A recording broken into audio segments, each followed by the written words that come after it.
The Albanese government is in no doubt hoping to shame the new parliament into legislating its 43% emissions cut by 2030.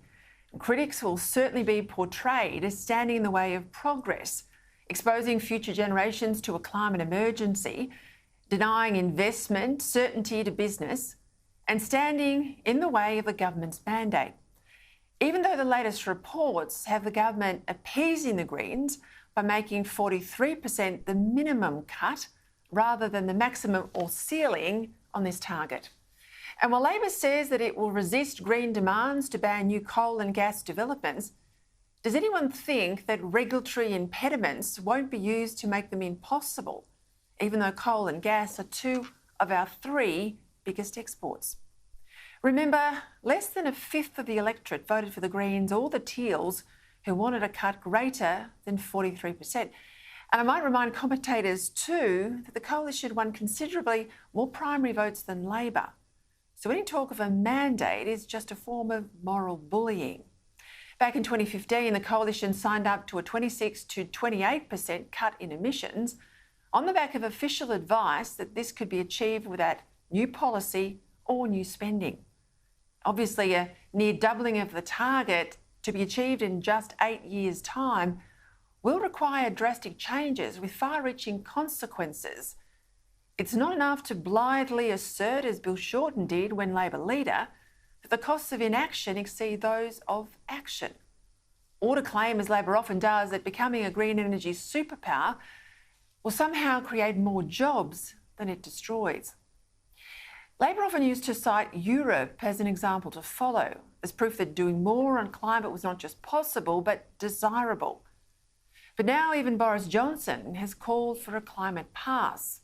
The EU has declared that gas and nuclear are environmentally friendly fuels, and Britain and Germany are cranking up old coal-fired power stations in the hope of keeping the lights on and the heaters going come winter. To the extent that anyone's paying attention here, this all gets blamed on the Ukraine war and the Russian gas boycott. But that's not true. Putin hasn't caused the problem, climate policy has.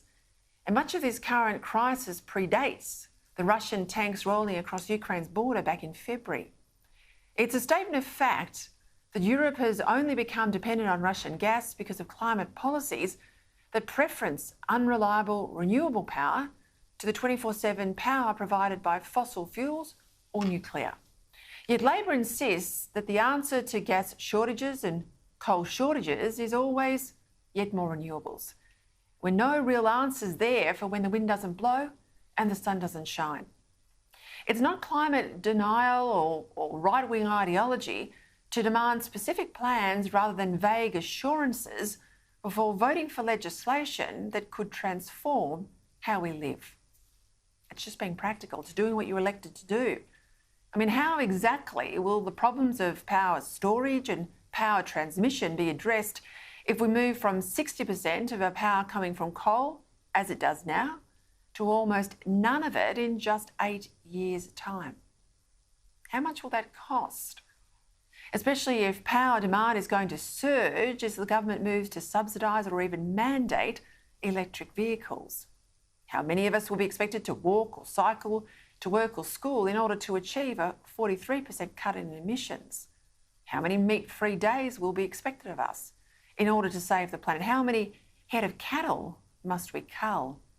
So far, the only modelling that anyone has produced was from the big business lobby group, the BCA, and based on utterly implausible assumptions about the cost and feasibility of technology, much not even invented at scale, such as green hydrogen.